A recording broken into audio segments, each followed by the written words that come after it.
Good morning, all, and really appreciate the folks coming out here early. Typically, after a long night with the concert and everything, it tends to drag down on the attendance, but thanks again. Before we begin tonight, or today, I wanted to honor someone here that has been the man behind this South Wireless Summit. 11 years ago, they started this in Mississippi. Stork, I think you remember those days. Started out small, but look what it's become. So, and that man is Steve Nicely. And I'd like to give him a big compliment. Let's give him a standing ovation. Come on.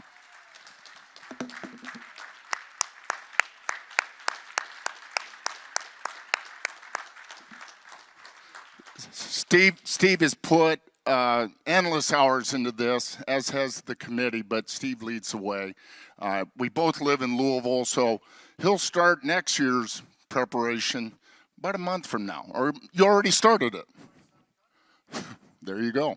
Anyway, so thank you, Steve. This would not happen without you.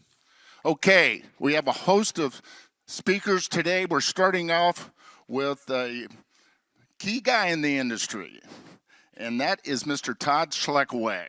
Todd is the president and CEO of NATE, National Association of Tower Erectors. He provides overall leadership and vision for NATE's 1,115 member companies. It's really grown a lot, has it not? Prior to joining NATE, Todd worked for 7 years as the founder of the communication firm Full Court Strategies Group. Todd also has extensive policy experience, having served 2 terms in South Dakota's state legislature in the State House and the State Senate. Todd received his undergraduate and master's degree from the University of Sioux Falls. While at USF, Todd also played basketball. And today, Todd brought along his wife, Jill, and Todd and Jill live in Sioux Falls, South Dakota, and they have 3 sons, Gavin, Grant, and Jet. So please welcome Todd. Thank you. Thank you, Craig. Appreciate it. Thank you, Craig, for the kind introductions, and Steve and your South Wireless Summit Committee. You know, each year you raise the bar. And I just want to thank you. There's a lot of events on the calendar, especially in the spring and the fall in our industry. And this is always one you just kind of have to go to. And really appreciate the opportunity to visit with all of you. Not too many bleary eyes yet in the audience from last night, but great to be here. My goal today is just to do a very brief kind of state of NATE update to all of you. Really, a lot of this will be from a contractor perspective. NATE keeps growing. We have member companies in all 50 states. I think 1,115 member companies as of today. Our core membership, of course, are the contractor firms who do all of the deployment. So that's going to be kind of my perspective today. And at first, I want to start with a little bit of marketplace update, what I'm hearing. You know, when you're in my role, I probably learn more just by all the anecdotal conversations I have on a daily basis, you know, with companies, with technicians, with some of the vertical real estate tower owner companies. So it's really a advantageous position to be in because I kind of get a feel for what's going on out there. What are some of the challenges? You know, I'm not going to run through all of these. These aren't anything new for any of you who've been involved in this industry. I will say, you know, after the last several years of really strong CapEx spending from the carriers, you know, what I'm hearing, and it's been corroborated just by conversations this week, you know, there's going to be a slowdown there, and so we're watching that pretty closely at NATE because of, you know, the major customers help drive this industry. They're the major customers of our contractor base. So it's something we're watching, and it's tough because this is all happening and coinciding at the same time when a lot of the pricing hasn't gone up. If you're a contractor working for a major customer in the industry, the pricing hasn't kept pace with some of the other costs. And we talk about that quite often, but it's reality, and so it's something that we continue to monitor. A lot of our contractors, they have to operate very efficiently to make any margins, and that's certainly the case. But all of these issues are things I hear about weekly from our member companies, from folks, stakeholders in the industry. Certainly all of you are acutely aware of them as well.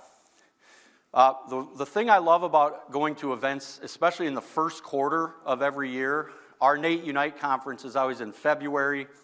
This event's always in March. It's kind of a good opportunity to kind of what I call have a contractor health check. How are things going out there? And I think the message we want to drive at NATE is, diversification. The more you can diversify your customer base, you can help weather some of these upticks and downturns that we see, especially if you're a contractor company. The more you can diversify the type of work you do. We have members who started as strictly tower companies, stacking steel, doing antenna and line work, who are now pivoting, and they're also doing the trenching and boring, the fiber work. We have members doing the small cell deployment. We have some of those same contractor companies, especially if they're located in urban areas, who are doing a lot of in-building wireless. So we've seen diversification, but we're preaching that because you have to be able to weather the storm. And keep in mind, out of all of our members, most of these contractor firms have 50 employees or less. So we're not talking about the federal government's designation of small business. We're talking about small businesses here. So something we're watching closely. Okay, I want to pivot real quick to kind of legislative and regulatory. NATE, like all the other trade associations, we work actively in the legislative and regulatory arenas with many different government agencies who have jurisdiction over some of our issues. And obviously, we have a new Congress we're trying to get to know. There's new leadership at the committee levels. So there's a lot of moving parts here. These are just some of our priorities and issues we're watching. What you're going to hear about this week, what you've heard about, read about for the last year and a half is this generational broadband money that's coming, the BEAD funding. And so it's something that we're tracking at NATE because that money's not going to go to the contractors per se. We want as much of that money to go to the customers of our contractors. That's what we would like. And again, we have kind of banded together with some other trade associations. We would like to see more of that funding when it comes out to be distributed in more of what we call a technology neutral allocation. And that means not just going to strictly the fiber companies. We'd like to see some of the companies who are capable of doing the fixed wireless deployments get some of that funding. And it's really now up to the states. So we met with, I can share with our meeting we had with South Dakota's broadband director. This guy is in charge of the decisions, the playbook in South Dakota. And he said in that state where I live, that money won't even be there till 24. So all this talk, and we won't see that money in South Dakota till 24. And in South Dakota, they are really, which may surprise some of you because it's a more rural state. We're split by the Missouri River. We have the Badlands and the Black Hills on the western part of the state. We have flat farmland, eastern. But we are pretty heavily tilted towards fiber as a state right now in South Dakota. And so it's something we're monitoring.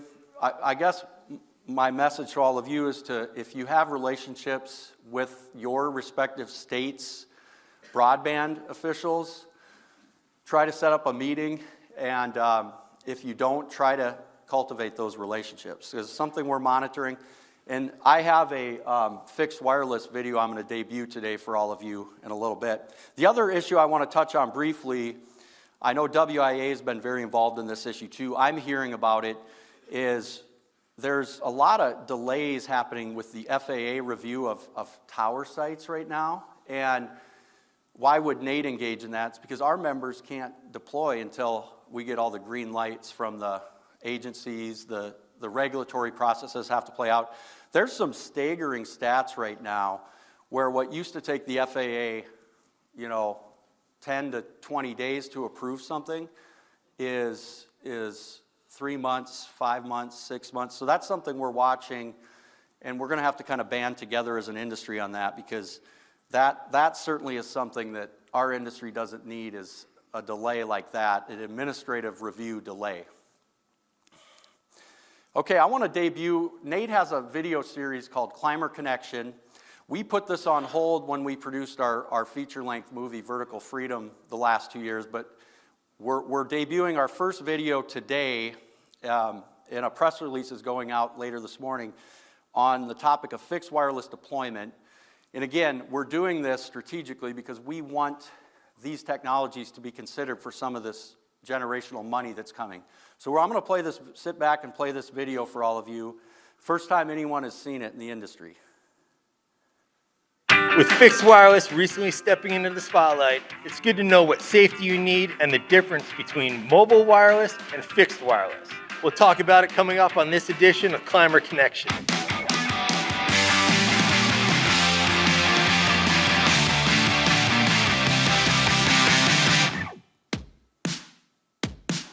All right, folks, let's talk fixed wireless. To help me out, I'm joined by David Giles of Midco. David, thanks for being here. What exactly is fixed wireless? Fixed wireless is providing broadband connections using fixed antennas, using radio waves to provide high-speed internet connections. Another way to look at fixed wireless is we're extending fiber. We provide bandwidth through radio frequencies in areas that are typically not economical to put fiber. The environment may not allow the installation of fiber easily, rock, different terrain, water. It's just quicker to deploy and cost effective. David, is this a typical structure that fixed wireless would be on? Wow, that's a pretty open question, because fixed wireless goes on rooftops, farm grain legs, structures like monopoles for smaller sites, all the way up to the big commercial radio towers. Why is fixed wireless such a hot topic these days? I think really it's the need of broadband. Our world has changed. We need to be connected all the time, and fixed wireless, it's another tool in the toolbox. It's more cost effective, it's quicker to deploy, and we can really serve that customer secure, safe, and reliable. We really want our customers connected the best possible way. With this being broadband, is it included in some of the government funding programs? Yes, it is, in most programs. There are several government programs, and I mean every state is supposed to be equal, but everybody's got different broadband offices. So the answer is yes, with some details to be worked out. Now I see the setup here has got a panel antenna as well as a microwave dish. Is that a typical setup on most of your sites? Well, it really is, but this is unique in one of the more important sites, because we bring fiber into here, and fixed wireless extends our fiber network. We bring in the fiber, shoot it the directions we need, and we also broadcast to customers off of this. What differentiates you from a carrier? So the difference between a fixed wireless antenna and a mobile antenna is, from our customer's home or business, the antenna points directly at the tower. The tower has its sectors and pointed directly to the customer. That's a solid link, like you would use a flashlight and direct the light. In a cell signal, it's going to be like you open a flashlight out and it sprays more. There can be interference or degradation of signal. Now, how close does the customer need to be to a tower to get the optimal signal? When we go to customers, we usually keep it less than 10 miles. It depends on the terrain. It depends on the height of the tower. It depends on the height of the customer location.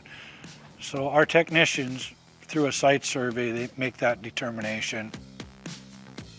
David, if I'm going to go work on one of your fixed wireless sites, what are some of the safety concerns I need to worry about? Climbing and your own safety is your main concern. We've got so many different structures, from farm buildings to farm grain sites, silos, towers. We're on water towers.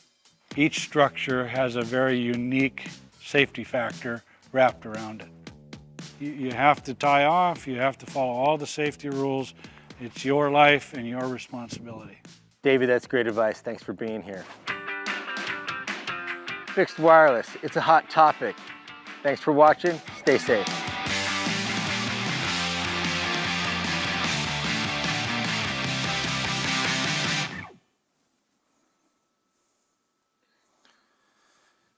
Couple other events that kind of have a legislative and regulatory focus I want to touch on real quick here is Nate is gearing up for our member congressional fly-in. It's going to be on May 16th and 17th in Washington, D.C.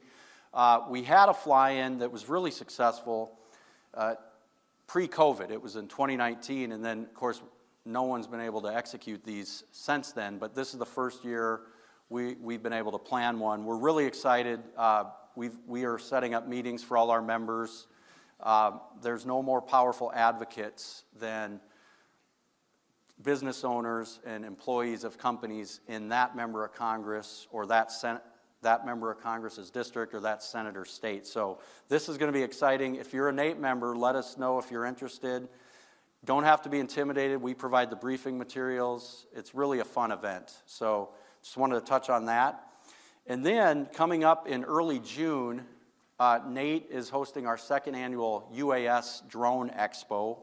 We partner with Valmont on this. They have a huge campus and area at their corporate headquarters in Valley, Nebraska, right outside of Omaha. And we have officials from the FAA. We have Department of Labor, OSHA folks there, state government folks from the state of Nebraska. So it's really a fun event. We do a lot of testing, and so we're excited about that. So if you're in the drone sector, the technology space, mark that event down. Okay, I want to pivot real quick and talk about some site safety benchmark and data collection. NATE is in our third year. We have a NATE OSHA FCC National Strategic Partnership. And the partnership now is at the point where we're starting to collect some valuable data, and our goal is to analyze this data and develop training resources that are more focused on what we're seeing at sites around the country, and then partner with the OSHA and the FCC to help us get these resources to the masses. So that's kind of the structure. We have an executive team, a steering team, and then the 3 task teams. And the busiest group right now is that data and research task team, because they're getting data not only from our NATE OSHA FCC STAR Initiative audit collection, but some of the major companies in the industry are giving us redacted data, as are some of the insurance companies. So it's really a good partnership. These are just some of the trends we're seeing, which, again, rigging is always one of the issues that we see as a deficiency on site. But we are hoping that we can move to, instead of lagging indicators, let's move these things, let's get out front of this more proactively and identify leading indicators and develop training resources to make the industry safer. And because of our partnership with OSHA, they went back and looked, if you're a NATE member, fatality rates were 40% less when compared to the total number of fatalities that have occurred in our industry. And if you're a part of our STAR program, which is that voluntary site safety audit program, it's 80% less. So because of our partnership with OSHA and the FCC, we're able to get benchmark and trends from those agencies, and it's kind of helpful for us moving forward. Workforce development, that'll be a major theme today, I'm sure of it. We have great work going on in the industry when it comes to workforce development.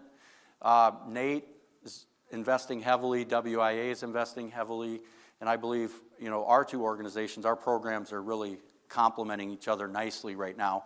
What Nate has done is we've developed what we call Turnkey Tower Tech 1 curriculum. So it's 7 courses, and it's all packaged. This can be offered at community colleges as either for-credit, non-credit, or under an apprenticeship model. And so we're starting to get some traction as we talk to community colleges and technical institutes around the country, because we now have a program that we can pitch.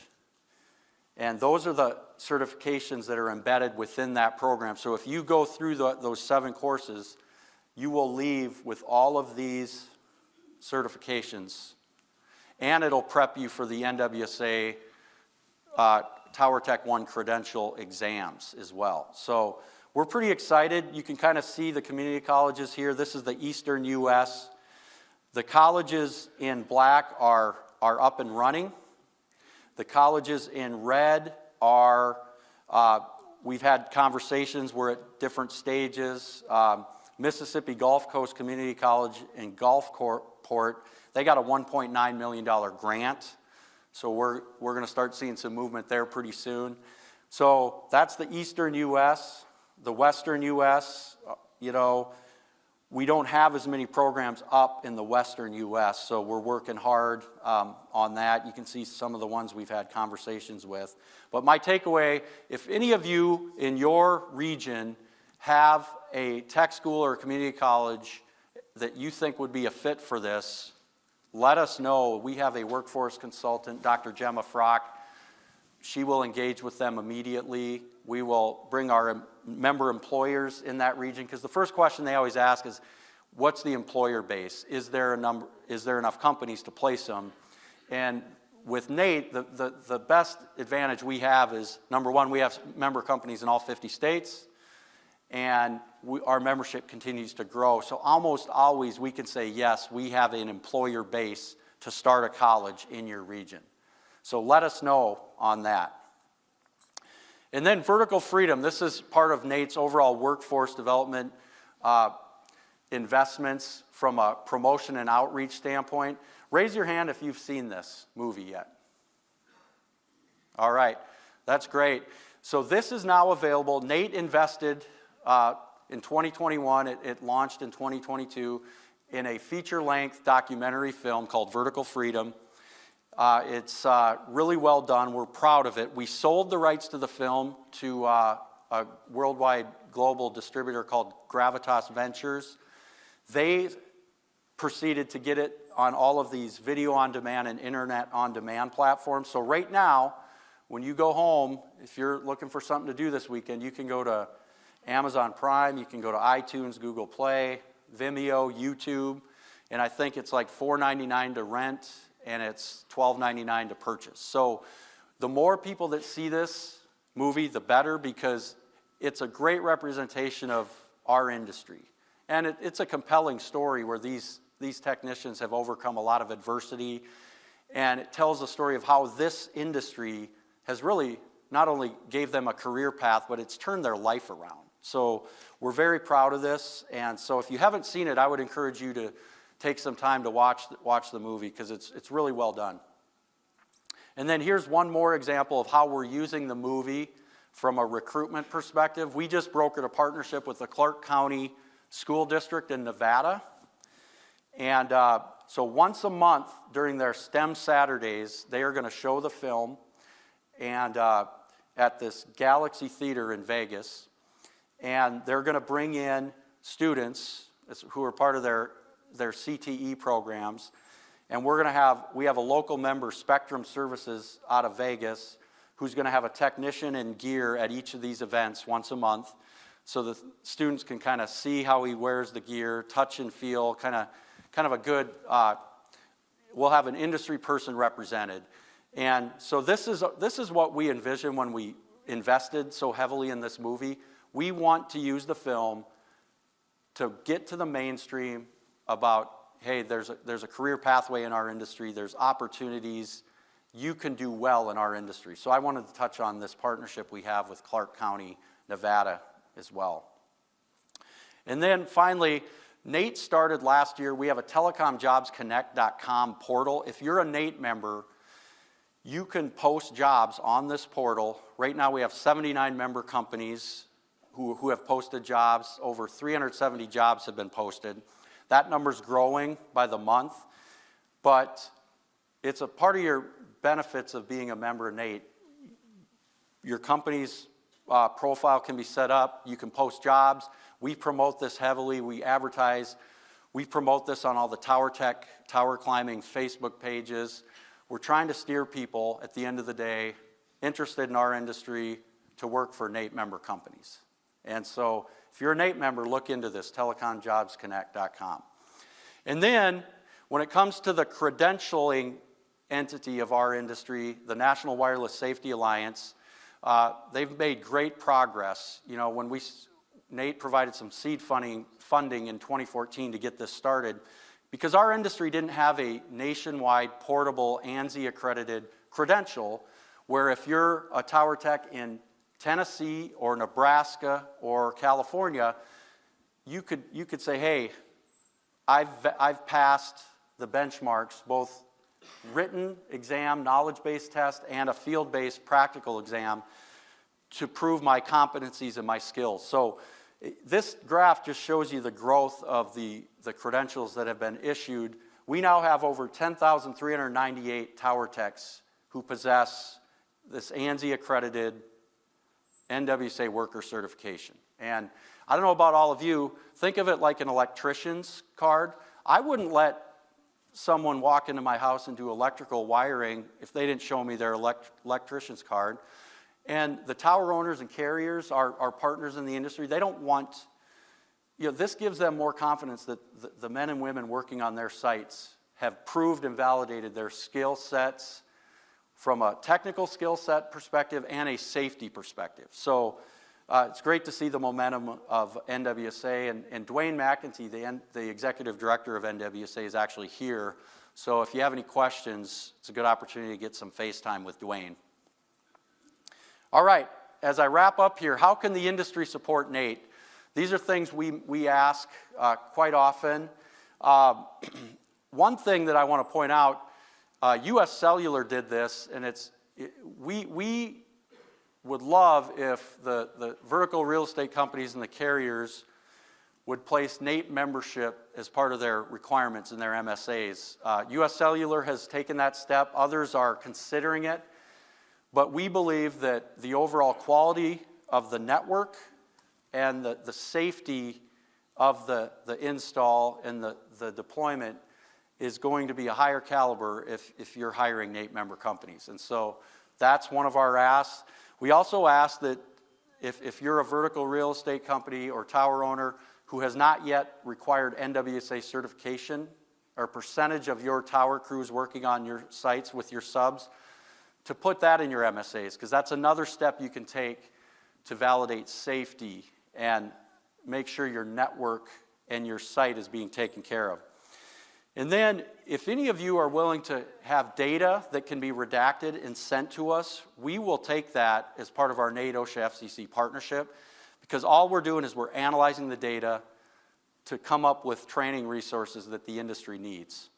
And then, again, I'll reiterate, the community colleges, technical schools, if you have one in your region that you think would be a fit, let us know.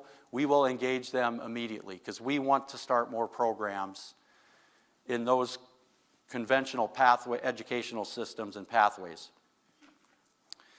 And then really, we'll be in Tennessee for our conference next February. We're going to be in West Tennessee in Memphis. So if you haven't made plans, you know, we have the exhibit hall opportunities and sponsorship opportunities are already available. So we'd love to see you join us in Memphis next February. And last, I got to touch on charity, because Steve and Craig and your committee, and I know there's other companies here, are very charitable. Our industry at large is so very charitable. You guys do a scholarship program. The Tower Family Foundation, many of the state wireless associations who put this conference together have been beyond generous in donating to the foundation, have chosen the Tower Family Foundation as a benefactor at your golf events, your holiday socials, whatever events you have. And I just say thank you, because The foundation has given over 1.295 million since inception to families. And so we're grateful for the industry's generosity and support. And that's all I have. Thank you for the opportunity to visit today.